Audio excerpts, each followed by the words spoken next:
পরিদর্শন ছিল। দেখুন, গোলকপুর টু যে শ্রীরামপুরের যে রাস্তাটা, এটা দীর্ঘদিন যাবৎ নষ্ট হয়ে আছে। নষ্ট ঠিক বলবো না, দেখুন এই কথাটা আমার বলার ইচ্ছা ছিল না, তারপরেও বলতে হচ্ছে।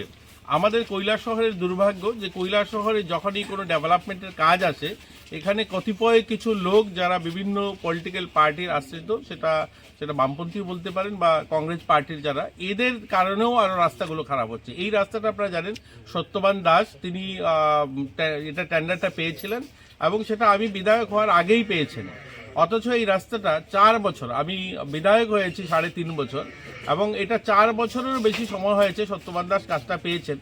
পেয়ে উনি ওনার মতো করে আরও অন্য কাউকে দিয়েছেন, এখান থেকে যা যা বিজনেস করার করে নিয়েছেন, কিন্তু রাস্তাটা করেননি। রাস্তাটা যেহেতু করা হয়নি, এটা অসম্পূর্ণ রাস্তা, এর জন্য গভর্নমেন্ট পুনরায় যে কাজ করাবে সেটারও কোনো প্রভিশন ছিল না। যেহেতু একবারের রাস্তা কমপ্লিট হয়নি, দ্বিতীয়বার কি করে হবে? যাই হোক, এটা বিভিন্ন আইনি বিষয় জটিলতা কাটিয়ে এখন আমাদের সিদ্ধান্ত হয়েছে, গভর্নমেন্ট আবার মঞ্জুরি দিয়েছেন যে রাস্তাটা করার জন্য।